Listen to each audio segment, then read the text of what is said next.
ඉතින් ආයුබෝවන් සුබ දවසක් තරුණේ සියලුම දෙනාට.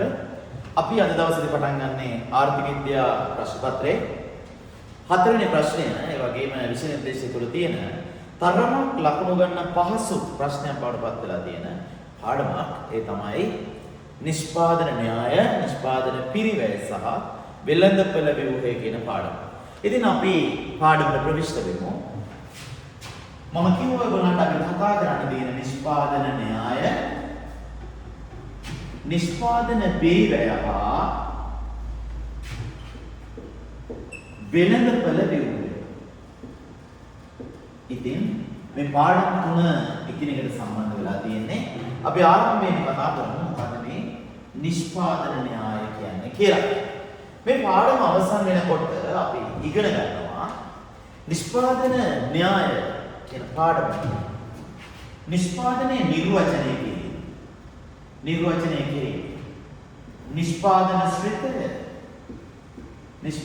ශ්‍රිතය. ඊළඟට නිෂ්පාදන න්‍යාය.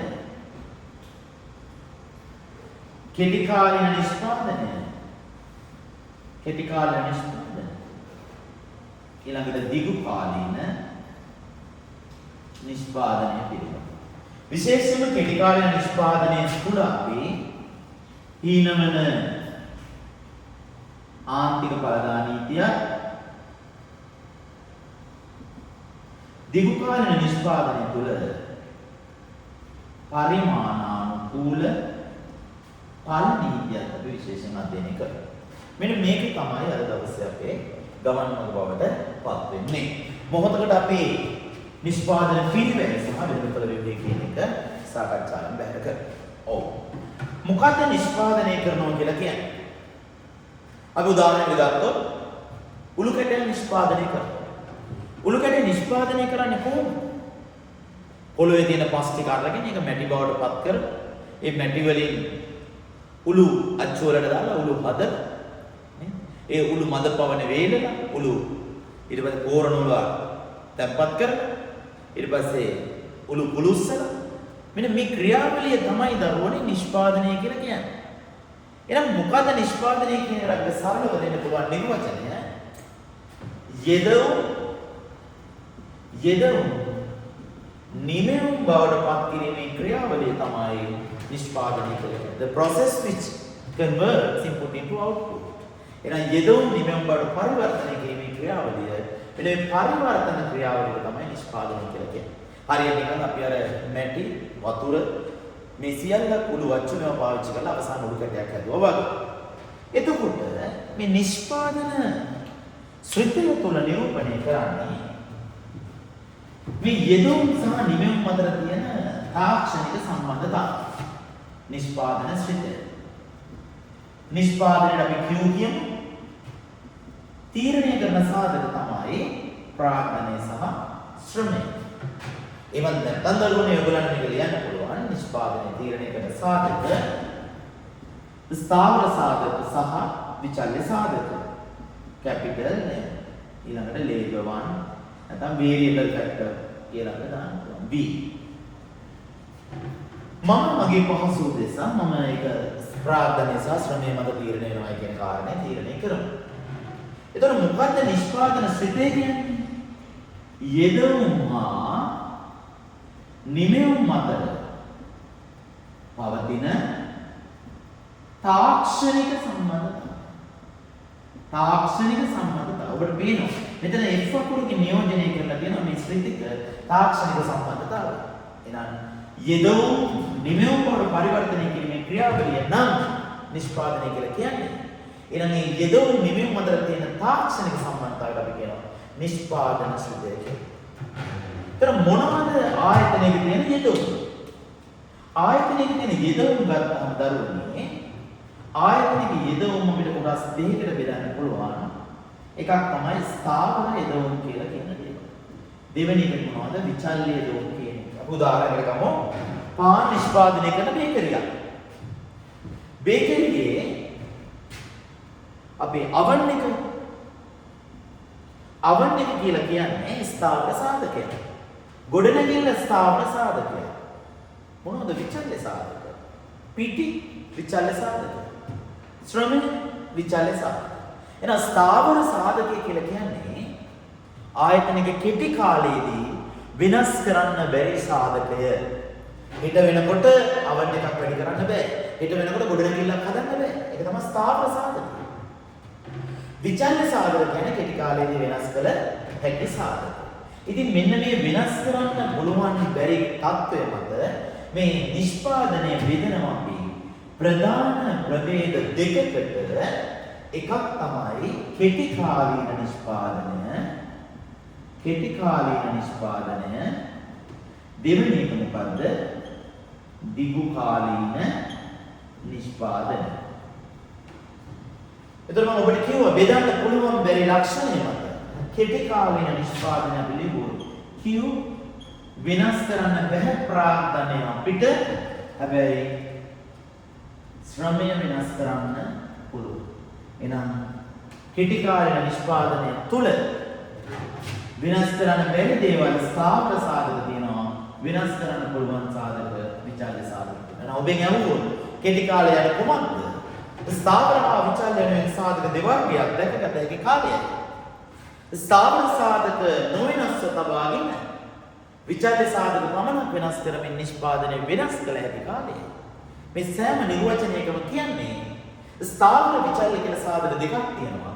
කෙටි කාලයේදී ස්ථාවර සාධක කිසිවක් වෙනස් කරන්න බැහැ කියන කාලය. එහෙනම් දිගු කාලයේ වෙනකොට මොකද තියෙන ස්වરૂපය? දිගු කාලයේදී දරුවනේ අපිට ප්‍රාග්ධනය ශ්‍රමයන් කියන දෙකම අපිට වෙනස් කිරීමේ හැකියාව තියෙන. අපිට ප්‍රාග්ධනය වැඩි කරන්නත් පුළුවන්, ශ්‍රමය වැඩි කරන්නත් පුළුවන්. එහෙනම් දිගු කාලයේදී සියලුම සාධක විචල්්‍ය සාධක බවට පත් වෙනවා. ඒ වෙනස් කරන්න පුළුවන් නිසා. එහෙනම් දිගු කාලය කුමක්ද? ස්ථාවර හා විචල්්‍ය යන සාධක දෙවර්ගයක් දැක්ගත නොහැකි කාලයයි. සියලුම සාධක වෙනස් කළ හැකි කාලයයි කියලා ඔබ මතක තියාගන්න ඕන. එහෙනම් දැන් අපි කතා කරන්න යන්නේ මේ කෙටි කාලීන නිෂ්පාදනය පිළිබඳව. ඔබ දන්නා මේකට කෙටි කාලය කිව්වේ ස්ථාවර සාධක වෙනස් කරන්න බැහැ. විචල්්‍ය සාධක විතරයි අපිට වෙනස් කරන්න පුළුවන්කම තියෙන්නේ. මම ලියනවා කෙටි කාලීන නිෂ්පාදනය. එහෙනම් කෙටි කාලීන නිෂ්පාදනයේ නිර්වචනය කළොත් කෙටි කාලීන නිෂ්පාදනය නිර්වචනය කළොත් කෙටි කාලීන නිෂ්පාදනය යන ස්ථාවර හා විචල්්‍ය යන සාධක දෙවර්ගයක් පවතින අතර ඒදී ස්ථාවර සාධක එලෙසම පවත්වා ගනිමින් විචල්්‍ය දෝම පමණක් වෙනස් කරමින් නිෂ්පාදනය වෙනස් කළ හැකි කාලය කෙටි කාලය යනුවෙන් හැඳින්වේ. එහෙනම් කෙටි කාලීන නිෂ්පාදන ශ්‍රිතය කෙටි කාලීන නිෂ්පාදන ශ්‍රිතය මොනවද? ප්‍රාග්ධනය වෙනස් කරන්න බෑ. ශ්‍රමය විතරක් අපිට ඕන නම් වෙනස් කරමින් නිෂ්පාදනය වෙනස් කරන්න පුළුවන්. ඔන්න කෙටි කාලීන නිෂ්පාදන ශ්‍රිතය. Q නිමෙවම F ශ්‍රෙතික සම්බන්ධතාවය, K ප්‍රාග්ධනය, L කියන්නේ ශ්‍රමය, K කියන්නේ ප්‍රාග්ධනය, F කියන්නේ ශ්‍රෙතික සම්බන්ධතාවය, Q කියන්නේ නිමෙවම. එහෙනම් අවන් එක වෙනස් කරන්න බෑ. නමුත් පිටි ප්‍රමාණය, ශ්‍රමික ප්‍රමාණය වෙනස් කරලා කෙටි කාලීන නිෂ්පාදනය වෙනස් කර ගැනීමේ හැකියාව අපිට තියෙනවා. මේ කෙටි කාලීන නිෂ්පාදනය ගැන කතා කරද්දී අපිට වැදගත්ම නීතිය තමයි මොකද්ද?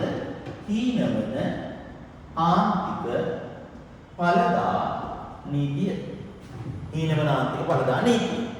මේ නීතිය කතා කරන්න කලින් අපි දැනගන්න ඕන මුළු ඵලදාව, සාමාන්‍ය ඵලදාව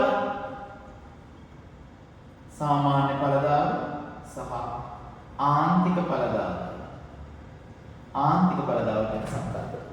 එතකොට කෙටි කාලයේ වෙනස් කරේ මොනවද? ශ්‍රමය නිසා අපිට ඕනනම් මේක ලියන්න පුළුවන්. ශ්‍රමයේ ආන්තික ඵලදාව, ශ්‍රමයේ සාමාන්‍ය ඵලදාව සහ ශ්‍රමයේ මුළු ඵලදාව කියලා. ශ්‍රමයේ මුළු ඵලදාව, ශ්‍රමයේ සාමාන්‍ය ඵලදාව, ශ්‍රමයේ ආන්තික ඵලදාව කියලා. අපි බලමු මොකද්ද මේ මුළු ඵලදාව, සාමාන්‍ය ඵලදාව සහ ආන්තික ඵලදාව කියන කාරණා. එහෙනම් අපේ නිෂ්පාදන සාධක දෙකයි තියෙන කෙටි කාලය තුල. ෂෝට් රන් කියලා කියනවා. කෙටි කාලයේ නිෂ්පාදනය තුල අපේ නිෂ්පාදන සාධක දෙකයි. ස්ථාවර විචල්්‍ය සාධකය. එහෙමනම් අපි මෙන්න තියෙනවා ප්‍රාග්ධනය, මෙන්න තියෙනවා ශ්‍රමය, මෙන්න තියෙනවා නිමෙවුම. හැබැයි අපිට කොයි වෙලාවකවත් කෙටි කාලයේදී ප්‍රාර්ථනා වෙනස් කරන්න පුළුවන්ද? බැහැ. එහෙනම් ප්‍රාර්ථනා එකක දෙකයි අපි ගාව තියෙන්නේ. ගොඩනැගිලි දෙකක් වෙන්න පුළුවන්, අවන් දෙකක් වෙන්න පුළුවන්. ශ්‍රමය එක ශ්‍රමිකයෙක්වත් නැහැ. එක්කෙනයි, දෙන්නයි, තුන් දෙනයි, හතර දෙනයි, පස් දෙනයි, හය දෙනයි, හත් දෙනයි අපිට ඕන නම් යන්න පුළුවන්. එතකොට මුළු නිෂ්පාදනය කොහොමද තියෙන්නේ? ශ්‍රමිකයෝ නැත්තම් නිෂ්පාදනයක් නැහැ. එක ශ්‍රමිකයෙක් එක්ක අපිට නිෂ්පාදනය ඒකක 5ක් නිෂ්පාදනය කරන්න පුළුවන්. දෙන්නෙක් එක්ක 17යි. තුන් දෙනෙක් එක්ක අපිට ඕන නම් 35ක් නිෂ්පාදනය කරන්න පුළුවන්. හතර දෙනෙක් එක්ක 50යි. පස් දෙනෙක් එක්ක අපිට ඕන නම් නිෂ්පාදනය කරන්න පුළුවන් 56ක්. 6 දෙනෙක් එක්කත් 56යි. 7 දෙනෙක් එක්ක 55යි. ඕනනම් තවත් එක්කෙනෙක් අපි වැඩිපුර ගමු. 8 දෙනෙක් එක්ක නිෂ්පාදනය කරන්න පුළුවන් 50යි. එහෙනම් මේ බලන්න ස්ථාවර සාධකයේ ලෙසම තියාගෙන විචල්්‍ය සාධක ශ්‍රමයේ පමණක් වැඩි කරගෙන යද්දී මුළු නිමයම මොකද වෙලා තියෙන්නේ? බිඳුවේ නම් 56 දක්වා වැඩි වෙලා තියෙනවා. ඊට පස්සේ 56 වෙනස් වෙන්නේ නැතුව තිබිලා තියෙනවා. ඊට පස්සේ මොකද වෙලා තියෙන්නේ? අඩු වෙලා තියෙනවා. එහෙනම් මේක ප්‍රස්ථාරයකට නැගුවොත් එහෙම තිරස් අක්ෂයේ තියෙනෝනේ ශ්‍රමය මතන නිමෙවුම් බිහි වෙන්නේ.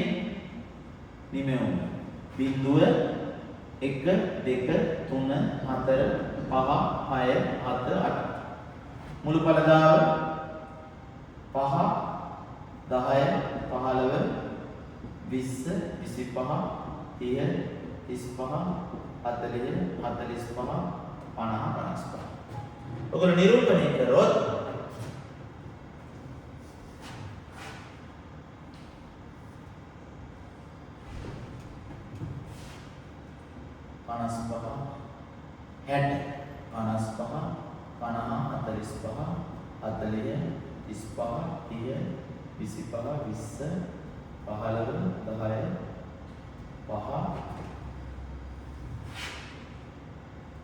බිඳුව 1 2 3 4 5 6 7 8 මොනවද? ශ්‍රමය ඒකේ. මෙතන නිමෙවුම. බලන්න ශ්‍රමයේ එකක්වත් නැහැ නිමෙවුම බිඳුවයි එකේදී 5යි. එකේදී 5යි දෙකේදී 17යි තුනේදී 35යි හතරේදී 50යි පහේදී 56යි හයේදී 56යි හතේදී 55යි අටේදී 50යි මුළු පළදා වක්‍රය අපි යනකොට මෙන්න මේ වගේ PPL හැඩයක් අපිට තියෙනවා. මුලදී වැඩි වෙන වේගයකින් වැඩි වෙලා පස්සේ අඩු වෙන වේගයකින් වැඩි වෙලා උපරිමයට ඇවිල්ලා පහරට යන රේඛාවක් තමයි අපි කියන්නේ. මොකද මුළු පළදා රේඛාව කියන්නේ. මුළු පළදා. අපි නිරූපණය කරොත් ඔන්න ආකාරයෙන් තියෙනවා. දැන් දෙවෙනි ඒ කියන්නේ නිෂ්පාදනය කොච්චරක්ද ශ්‍රමයක ප්‍රමාණය වැඩි කරන්නේ. දෙවෙනි එකට තියෙන්නේ සාමාන්‍ය පළදා. සාමාන්‍ය ලකුණු වාරෝගහකදී උනේ මුළු ලකුණු 20න් ගානේ බෙදුවා. එවනම් සාමාන්‍ය පළදාව ඇවරේජ් ප්‍රොඩක්ට් ඔෆ් ලේබර් කොහොමද හොයන්නේ? මුළු පළදාව බෙදනවා අපි ශ්‍රමයක ප්‍රමාණය. එහෙනම් TPL බෙදීම අපි බලමු. සාමාන්‍ය පළදාව APL 5 බෙදීම 1 5යි 17 බෙදීම 2 8.5යි 35 බෙදීම 3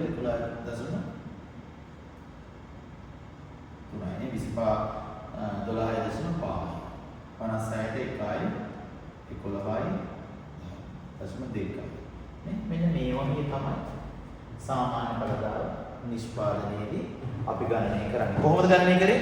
මුළු පළදාව නිමෙවුම එක ප්‍රමාණය බෙදලා තමයි සාමාන්‍ය පළදාව ගණනය කරනු ලැබුවේ.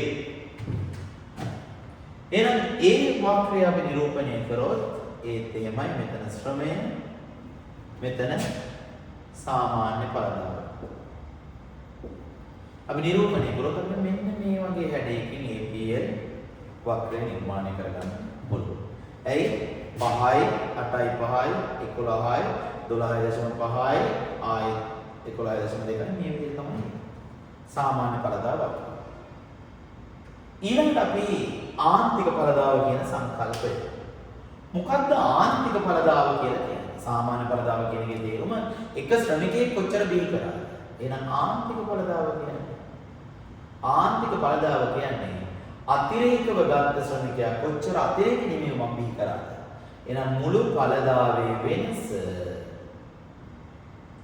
නිමීමේ වෙන්නේ ශ්‍රමයේ වෙනසින් ශ්‍රම ඒකක ප්‍රමාණයේ වෙනසින් බෙදන්න ඕන. marginal product of labor delta TP මුළු පළදාවේ වෙනස ශ්‍රමයේ වෙනස delta L. ඔයාලට මෙතන පේනවා අපි ගණනය කරොත් ආන්තික පළදාව MPL ශ්‍රමයේ බිඳුව ඉඳන් එකට එකකින් වැඩි කරනකොට මුළු පළදාව බිඳුව ඉඳන් 5කින් වැඩි වෙනවා. 5 බෙදීම 1 5. පළවෙනි ඉලක්කම ගෙනින් දාන්න බෑ, දෙවෙනි ඉලක්කම ගෙනින් දාන්න. එකේ ඉඳන් දෙකට තව ශ්‍රමිකයෙක් වැඩි කරද්දී 5 ඉඳන් 4ට 12කින් වෙනස්. 12 බෙදීම 1. දෙකේ ඉඳන් 3ට එක්කෙනෙක් වැඩි කරද්දී 17 ඉඳන් 35ට 18කින් වෙනස්. 18 බෙදීම 1. 3 ඉඳන් 4ට එකකින් වැඩි කරද්දී 35 ඉඳන් 50ට 15කින් වෙනස්. 4 ඉඳන් 5ට එකකින් වැඩි කරද්දී 50 ඉඳන් 56ට 6කින් වෙනස්. 5 ඉඳන් 6ට 56 56යි බිඳුව. 6 ඉඳන් 7ට යනකොට 56 55 වෙලා වෙන්නේ ඒකයි. 7 ඉඳන් 8ට 55 50 වෙලා දින 5. එහෙනම් ආර්ථික පළදාව කියන්නේ ආර්ථික පළදාව අනිත්‍ය හැබැයි පුතේ හොඳට මතක තියාගන්න.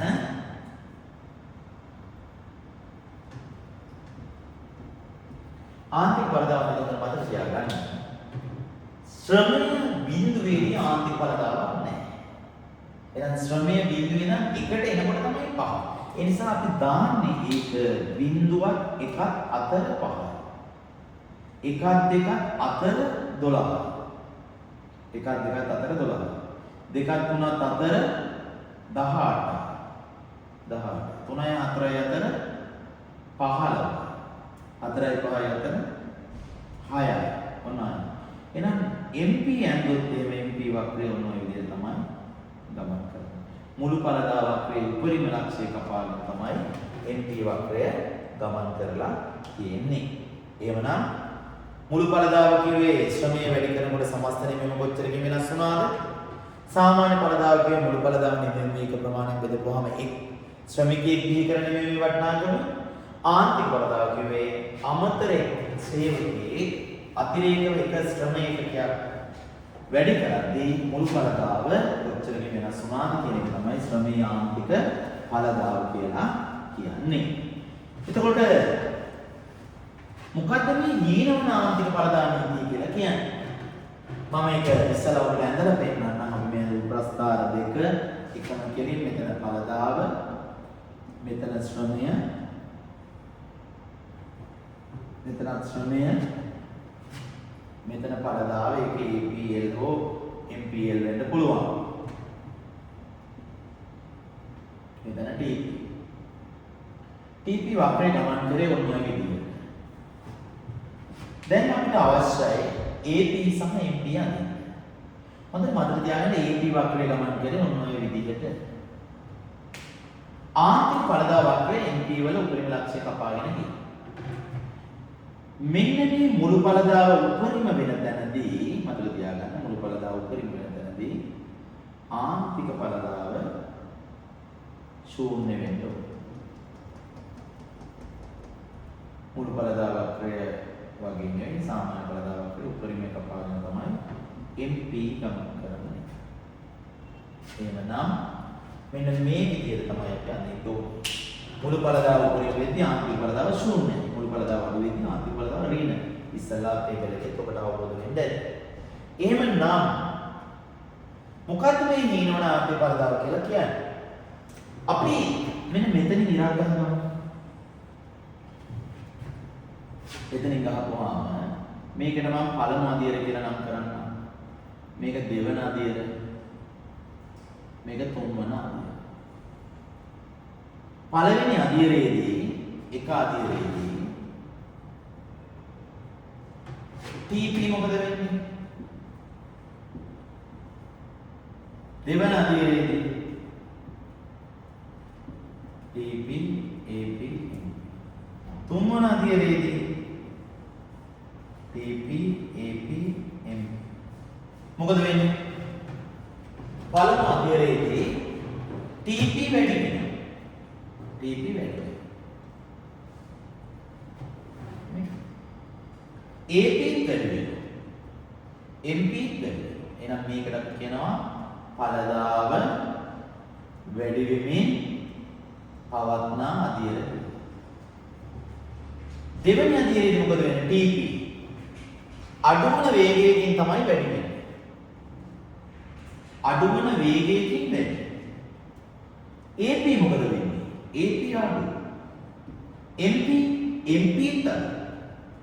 එහෙනම් දෙවෙනි අදියර මොකද්ද? ඵලදාව අඩු වෙමින් පවත්නා අදියර. පළවෙනි ඵලදාව වැඩි වෙමින් පවත්නා අදියර, දෙවෙනි ඵලදාව අඩු වෙමින් පවත්නා අදියර. තුන්වෙනි අදියරේදී TP අඩු. AP අඩු. MP ඍණ. එහෙනම් මේ අදියරට අපිට නමක් දෙන්න පුළුවන්. ඍණ ඵලදාවක් පවත්නා අදියර. හරි. මේ තුනම මේකෙදි වැඩි වුණා. එහෙනම් මොකද්ද මේ හීනවන ආන්තික ඵලදා නීතිය කියලා කියන්නේ? හීනවන ආන්තික ඵලදා නීතිය කියලා කියන්නේ දරුවනේ මෙන්න මේ රේන්ජ් එකට තමයි මේ හීනවන ආන්තික ඵලදා කියලා කියන්නේ. මොකක්ද නිර්වචනය? ආයතනයක් කෙටි කාලයේදී ස්ථාවරයේදොම් එලෙසම පවත්වා ගනිමින් විචල්‍යයේදොම් පමණක් ක්‍රමයෙන් වැඩි කරන විට විචල්‍යයේදොමේ සාමාන්‍ය හා ආන්තික ඵලදාව කිසියම් අවස්ථාවකට පසු පහළ යෑමයි. විචල්‍යයේදොමේ සාමාන්‍ය හා ආන්තික ඵලදාව කිසියම් අවස්ථාවකට පහළ යෑම. මේ බලන්න සාමාන්‍ය පහළ යන්නේ මෙතනින්, ආන්තිකත් මෙතනින්, මුළු ඵලදාව අඩුවෙන් වේගකින් පහළ යනවා. එහෙමනම් මොකක්ද හීනවන ආන්තික ඵලදා නීතිය කියලා කියන්නේ? ඒ නිර්වචනය හරිම ස්මාර්ට් වෙන්න ඕනේ. එක වචනයක්වත් අපිට අතාරින්න බෑ. ආයතනයක් කෙටි කාලයේදී ස්ථාවරයේදොම් එලෙසම පවත්වා ගනිමින් විචල්‍යයේදොම් පමණක් ක්‍රමයෙන් වැඩි කරන විට විචල්‍යයේදොමේ සාමාන්‍ය ආන්තික ඵලදාව කිසියම් අවස්ථාවකට පසු පහළ යෑම අපි කියනවා හීනවන ආන්තික ඵලදා නීතිය කියලා. හරි, කිසියම් අවස්ථාවකට පසු පහළ යෑම. ඒක හරියටම දැනගෙන ඉන්න ඕනේ. නම් මේක මේ පළමු කොටස ගැන නෙවෙයි කියන්නේ. මෙන්න මේ දෙවෙනි තුන්වෙනි අදියර ගැන තමයි කියන්නේ. ඒ නිසා අපි හීනවන ආන්තික ඵලදාව නිරූපණය කරනවා නම් ඒක නිරූපණය කරන්න අවශ්‍ය වෙන්නේ අපිට මෙන්න මේ සීමාව කියන එක ඔබ හොඳට මතක තියාගන්න යුතුයි. හරි, මේ කොටස හීනවන ආන්තික ඵලදා නීතියට අදාළ නැහැ කියන එකත් මතක තියාගන්න ඕනේ. එහෙනම් කෙටි කාලේ එච්චරයි. අපි හිතුවට මේ නිෂ්පාදන න්‍යාය හරි අමාරුයි කියලා. මේක හරි ලේසි. මේකට ලකුණු ගන්නත් ඉතාම ලේසි. හැමදාම අහන ප්‍රශ්නය අපිට නිසකයෙන්ම අනුමාන කිරීමේ හැකියාව තියෙනවා. ඒ නිසා මම ඔබට ආරාධනා කරනවා නිෂ්පාදන න්‍යායට දුන්නු මේ වීඩියෝ නිෂ්පාදන න්‍යාය හොඳින් නරඹන්න. ඔබට කෙටි කාලය ගැන හොඳට අවබෝධයක් ගන්න පුළුවන්. හැබැයි පාඩම ඉවර නෑ. දැන් යන්න ඕන මොන කාලයකද? දිගු කාලයට. නම් මොකද දිගු කාලය නිෂ්පාදනය කියලා කියන්නේ? දරුවනේ කෙටි කාලයේදී ස්ථාවර හා විචල්්‍ය කියලා සාධක දෙවර්ගයක් තිබුණාට දිගු කාලයට එනකොට අපිට එහෙම සාධක දෙවර්ගයක් නැහැ. ඇයි අපිට ඕන තරම් කාලය තියෙනවා නිෂ්පාදනය වෙනස් කරගන්න. අපිට ශනිකව වෙනස් කරන්න බැරි බොහෝ දේවල් කාලයත් එක්ක වෙනස් කරන්න පුළුවන්. ඒ නිසා අපි යමු දිගු කාලින නිෂ්පාදනය ගැන කතා කරන්න. අපි දිගු කාල නිෂ්පාදන ශ්‍රේණිය ලියුවොත් එතන ප්‍රාඥානයක් වෙනස් කරන්න පුළුවන්, ශ්‍රමයක් වෙනස් කරන්න පුළුවන්. අපි නිකන් වචනෙට ලියුවොත් දිගු කාලෙදී තියෙන්නේ මොනවද? විචල්්‍ය සාධක පමණක්මයි. එහෙනම් කොහොමද දිගු කාල නිෂ්පාදනය නිර්වචනය කරන්නේ? ආයතනයේ සියලුම යෙදවුම් විචල්්‍ය යෙදවුම් බවට පත්වන කාලය දිගු කාලය ලෙස හැඳින්වේ. මේ දිගු කාලෙට එනකොට මේකට සම්බන්ධ නීතියට අපි කියන මොකද්ද? පරිමාණානුකූල ඵල නීතිය. Law of returns to scale. returns ප්‍රතිලාභය. ස්කේල් එක ප්‍රමාණය විශාල කෙනෙක් නෑ. එවනම් පරිමාණානුකූල ඵල නීතිය යන කුමක්ද? අපි නිර්වචනය පටන් ගන්න ඕනේ මොකද්ද? ආයතනයක් දිගු කාලයේදී සියලුම යෙදවුම් කිසියම් ප්‍රතිශතයකින් වැඩි කරන විට නිමෙවුම කෙතරම් ප්‍රමාණයකින් විශේෂයෙන් ප්‍රතිශතයකින් වැඩි වන්නේද යන්නයි. දැන් දීර්ඝ සියලුම යෙදවුම් වැඩි කරනකොට නිමෙවුම කොච්චරකින් වැඩි වෙනවද කියන එක තමයි පරිමාණානුකූල ඵල නීතිය කියලා කියන්නේ. මේ ඵල නීතියට අදාළව පරිමාණානුකූල ඵල තියෙන ස්වරූප තුනක්. එකක් වැඩෙන පරිමාණානුකූල ඵල. වැඩෙන පරිමාණානුකූල ඵල.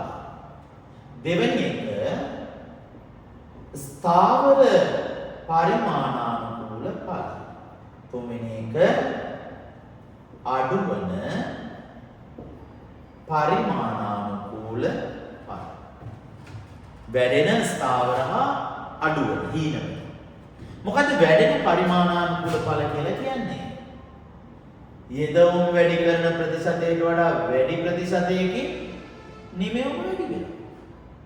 එහෙනම් යෙදවුම් 120කින් වැඩි කරනකොට නිමෙවුම 150කින් වැඩි වෙනවා නම් ඒකට කියනවා වැඩෙන පරිමාණානුකූල ඵල. දැන් වැඩෙන පරිමාණානුකූල ඵල යනවා ආයතන දිගු කාලයේදී සියලුම යෙදවුම් කිසියම් ප්‍රතිශතයකින් වැඩි කරන විට ඊට වඩා වැඩි ප්‍රතිශතයකින් නිමෙවුම් වැඩි වීමයි. උදාහරණ යෙදවුම 120කින් වැඩි කරන විට නිමෙවුම 150කින් වැඩි වීම. ස්ථාවර පරිමාණානුකූල ඵල. ස්ථාවර කියන්නේ ඔබට තේරෙනවා. එහෙනම් යෙදවුම් වැඩි කරන ප්‍රතිශතයෙන්ම නිමෙවුමත් වැඩි වෙනවා නම් අන්න ඒකට අපි කියනවා මොකද්ද? ස්ථාවර පරිමාණානුකූල ඵල. එහෙනම් යෙදවුම් 120කින් වැඩි කරනකොට නිමෙවුමත් 120කින්ම වැඩි වුණා නම් අපි ඒකට කියනවා මොකද්ද? ස්ථාවර පරිමාණානුකූල ඵල කියලා. එහෙනම් අඩුවන පරිමාණානුකූල ඵල කියන්නේ යෙදවුම් වැඩි කරන ප්‍රතිශතයට වඩා අඩු ප්‍රතිශතයකින් නිමෙවුම වැඩි වීම. උදාහරණයකට යෙදවුම් 120කින් වැඩි කරනකොට නිමෙවුම වැඩි වෙලා තියෙන්නේ 10%කින්. අන්න ඒකට කියනවා මොකක්ද? අපි අඩුවන පරිමාණානුකූල ඵල කියලා. හරිම ලේසි පාඩමක්. හරි එහෙනම් ආයතන දිගු කාලයේදී සියලුම යෙදවුම් ප්‍රතිශතයක වෙනස් කරන විට නිමෙවුම කෙතරම් ප්‍රතිශතයක වෙනස් වන්නේද යන්න අපි කියනවා මොකද්ද? පරිමාණානුකූල ඵල නීතිය කියලා. දැන් මම ඔබෙන් අහුවොත් ඇයි ආයතනයක දිගු කාලයේදී මේ වැඩෙන පරිමාණානුකූල ඵල හටගත්තේ? හේතු මොනවද? එකක් තමයි දරුවනේ නිෂ්පාදන සාධකවල පවත්නා අභාජ්‍යතාවය. අභාජ්‍යතාවය කියන්නේ බෙදන්න බැහැ. අපි හිතුව ලොකු ගොඩනැගිල්ලක් තියෙනවා. මේ ගොඩනැගිල්ලේ ගාමන්ට් ෆැක්ටරියක් තියෙනවා. අපිට පුළුවන් මැෂින් 100ක් දාන්න. අපි මැෂින් 20යි දාලා තියෙනවා. එතකොට ඒක වාසිදායක තත්ත්වයක්ද අවාසි තත්ත්වයක්ද? අවාසි. හැබැයි අපිට වැඩි කරනකොට යන්ත්‍ර සූත්‍ර ටික අපිට නිමෙව විශාල වශයෙන් වැඩි කරන්න පුළුවන්. එහෙනම් යෙදවුම් වැඩි කරන ප්‍රතිශතයට වඩා නිමෙව වැඩි උනේ ඒ සාධකයේ බෙදන්න බැරි නිසා නිෂ්පාදන සාධකවල අභාජ්‍යතාවය. දෙවැනි එක එක්වරකදී පමණක් දැරීමට සිදුවන පිරිවැය පැවතීම. එකපාරයි අපි වියදම දරන්නේ. හැබැයි අපේ නිෂ්පාදනයේ අවුරුදු පුරාවට අඛණ්ඩව පවත්වාගෙන යන්න ඒක උපකාරයි. 3. තාක්ෂණය භාවිතා කිරීමේ හැකියාව. ශ්‍රම විභජනය හා විශේෂීකරණය. යන්ත්‍ර භාවිතා කිරීමේ හැකියාව. යන්ත්‍ර භාවිතා කිරීමේ හැකියාව. දැන් ගාමන්ට් ෆැක්ටරියක් තියෙනවා නම් ඉස්සර දෙවි කතුරෙන් කපපු එක විශාල මහා පරිමාණයකදී කටින් මැෂින් එකක් පාවිච්චි කරන්න පුළුවන්. ශ්‍රම විභජනය කියලා කියන්නේ නිෂ්පාදනය කිසියම් අධ්‍යයන කිහිපයකට වෙනකොට ඒ අධ්‍යයන සඳහා සුවිශේෂී ශ්‍රමයන් යොදා කරවීම. ගාමන්ට් ෆැක්ටරි එකක් ගත්තොත් ඩිසයින් සෙක්ෂන් එක වෙනම, කටින් වෙනම, සෝවින් වෙනම, අයනින් වෙනම, පැකින් වෙනම නේද? ඒ නිසා නිෂ්පාදනය යදොම වැඩි කරනකොට විශාල ප්‍රමාණයකින් වැඩි කරගෙන ඉන්නේ හැකියාව තියෙනවා. එහෙනම් ඔන්න වැඩෙන පරිමාණානුකූල බලාට ගැනීමට හේතු කියලා වලට දක්වන්න තියෙන මෙන්න මේ ටික. එහෙනම් ඇයි අඩුවන පරිමාණානුකූල බලාට ගත්තේ? අඩුවන පරිමාණානුකූල බලාට ගන්නත් හේතු තියෙනවා. අර ඕවර් ස්පෙෂලායිසේෂන් ඕනාට වඩා විශේෂීකරණය වීම තුළ අවාසිදායක තත්ත්වයන් ඇති වෙනවා. පරිපාලනයේ ගැටලු, පරිපාලන කළමනාකරන ගැටලු ඇති වෙනවා. අධිවිශේෂීකරණය වීම නිසා මිනිස්සු මානසික ආතතිය වගේ දේවල් ඇති වෙනවා. ඒ නිසා මොකද වෙන්නේ? නිෂ්පාදනයේ බලාපොරොත්තු වෙන ප්‍රමාණයට වැඩි කර ගැනීම හැකියාවක් ලැබෙන්නේ නැති. අඩුවන පරිමාණානුකූල කලවලට වඩා වැදගත් වෙන්නේ වැඩි වෙන පරිමාණානුකූල වැඩි වෙච්ච හේතු. ඉතින් මේක අපිට රූපසටහනක පෙන්වන්න බැයිද? පුළුවන්. රූපසටහනක ඇතුලේ මේ පරිමාණානුකූල ඵල පෙන්වනකොට අපි ඊළඟට කතා කළ යුතු පාඩමෙන් චූටි උදව්වක් ගන්නවා. ඒ මොකද්ද? මේ දිගුකාලීන නිෂ්පාදන පිරිවැය වක්‍රය අපි ගන්නවා. මෙතන තියෙන පිරිවැය. මෙතන තියෙන නිමියුම. නිමියුම මතන වියදමක් හැදෙන්නේ. එහෙනම් මෙන්න තියෙනවා දිගුකාලීන පිරිවැය වක්‍රය. අපි කියනවා LAC කියලා. Long Run Average Cost. Long Run Average Cost.